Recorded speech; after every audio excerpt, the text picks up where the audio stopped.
concept creep. So in 2021, Haslam describes something called psychiatrization. It's a big word, psychiatrization, which is a process that overlaps with concept creep. And this is, psychiatrization refers specifically to expanding diagnostic categories. Psychiatrization results in overdiagnosis, which essentially is giving a diagnosis to conditions that are not causing significant dysfunction. So I would say, for example, an example of autism being overdiagnosed is people like Christine McGuinness, Elon Musk, and Melanie Sykes, and all these really successful celebrities who may well have some condition and need support and help and stuff like that, and might have certain features that are similar or occur in autism, but because they're not like clinically significantly impaired, obviously, the question is, should it actually be diagnosed with autism, or do they even have autism? Is it actually something maybe related, but actually quite distinct, that should be separated from autism? So that's vertical concept creep. And then there's also something called medicalization, which is horizontal creep, and that's where previously non-medical areas are now turned into medical issues. So things that use... Actually, an example of medicalisation would be bereavement, okay? Bereavement is a normal part of human experience. When someone dies, people bereave. That's a normal... or have grief, experience grief, which obviously is different for different people and how they experience it. But, and it's all normal. There's no such thing as normal grief. But anyway, that's something that's a normal part of human experience. Is being medicalised though, where people are then labelled as, say, being mentally ill or depressed or something. Yes, of course, someone could end up with depression after, like, as a result of experiencing grief. Some people do become depressed, but, like, it's over-medicalisation to kind of label perfectly normal expressions of emotion as disordered. That would be an example of, medicalisation, horizontal creep, okay?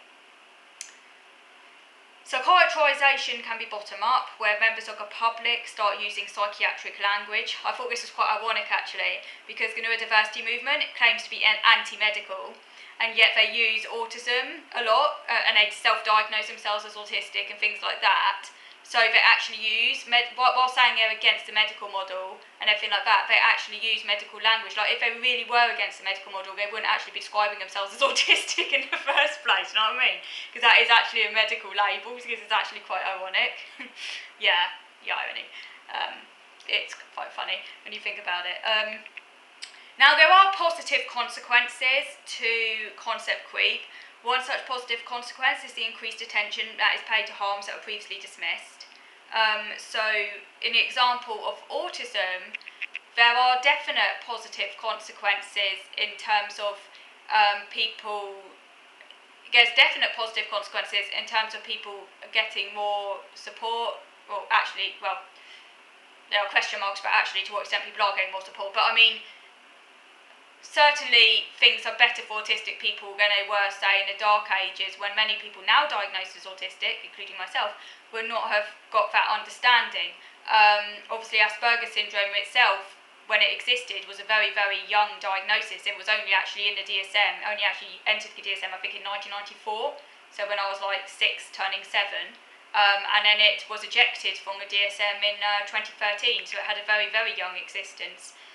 So if you had Asperger's back in, say, 1980s, 1990s, very unlikely you would have got any recognition of that diagnosis, unless you came across someone who was really in the know or something, or really educated. It would have been unlikely. So as a result of both horizontal and vertical creep, that has had benefits, you know, and I'm grateful for that. So it does have positive consequences up to a point, but when concept creep then can become too much of a good thing, it starts to kind of take on a life of its own, and it's not being held back or reined in.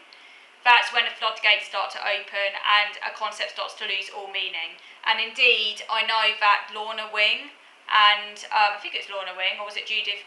No, it's Lorna Wing. I think she said that she had great worries about introducing Asperger's, because on the one hand, you know, it was going to help loads of people the concept of, you know, Asperger's syndrome or the wider autism spectrum, but she also worried about people who were basically perfectly normal people leading perfectly normal, ordinary, you know, one-in-a-mill lives without any problems, then identifying themselves with it, could then end up basically making the whole concept completely meaningless. She actually had fears about that back at the time. And I think those fears have actually been borne out, unfortunately. Because yes, it has helped loads of people, including me, people who actually are disabled and actually really do struggle. But then there are like all these really, really, really able, successful people now jumping on a bandwagon. And that's the point where it starts to become too much of a good thing.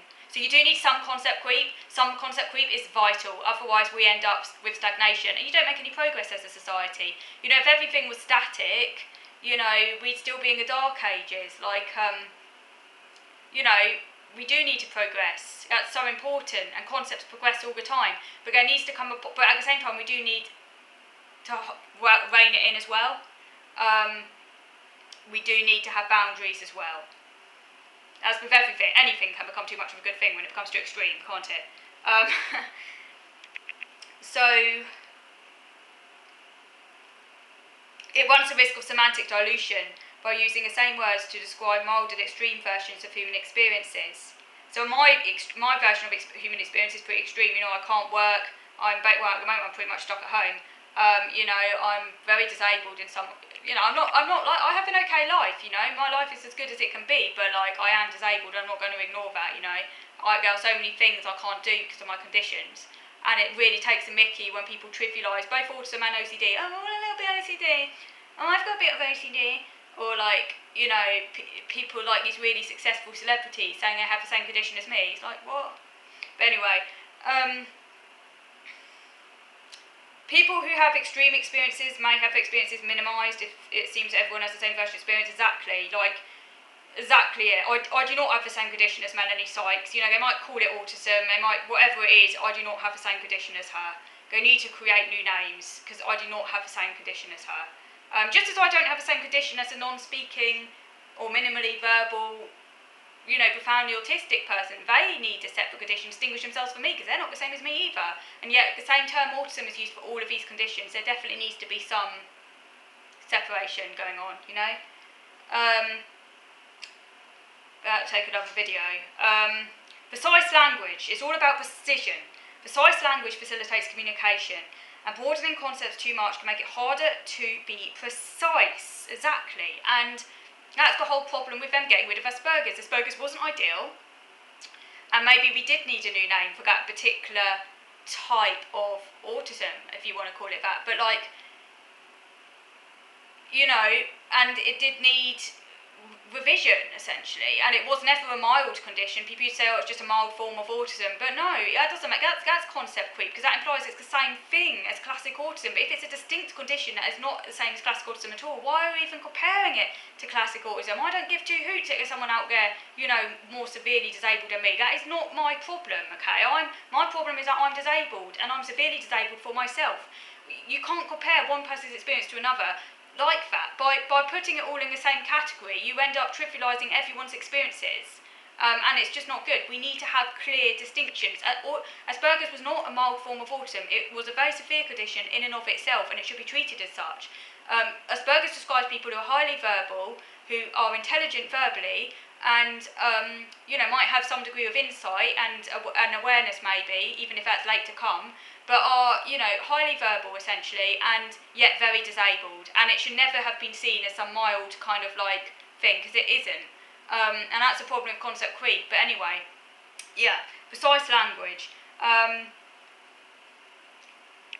So I now, you know, I can't, you know, I say I have severe Asperger's because I can't say severe autism, because that takes a mickey, because that would be concept creep, because severe autism refers to those who can't talk or are like, you know, sitting in a corner headbanging all day. You know, I'm not as severe as them, thank God, but, you know, my condition is pretty severe in its own right, so I have to say severe Asperger's, because that's the only way I can use precision to explain it, you know. But Asperger's doesn't exist anymore, I don't care, I can still use it, because what else am I supposed to say? How else am I supposed to explain it? People like me have effectively been erased, but anyway. Yeah, it makes it hard to be precise. Are you using a word to refer to several multiple distinct concepts, as we do with autism, I guess, because I do think Asperger's is a distinct concept from classic autism, but by using the same word, just trying to turn my page here, sorry. it becomes hard to know what exactly is being referred to. It is better off sometimes coming up with new words rather than using older words to refer to a widening circle of different phenomena. I completely agree with that. We do need new words for autism, for the different types of autism. And we need to separate out what is really autism and what is a different condition entirely. It's possible that people like me, who are obviously in some ways very, very different to people who can't talk and who have intellectual disabilities and that type of autism, and yet you could legitimately argue that people like me do in fact have autism. If you look at autism as being a type of self-state, because, I can't make friends or relate to people normally, that is autism.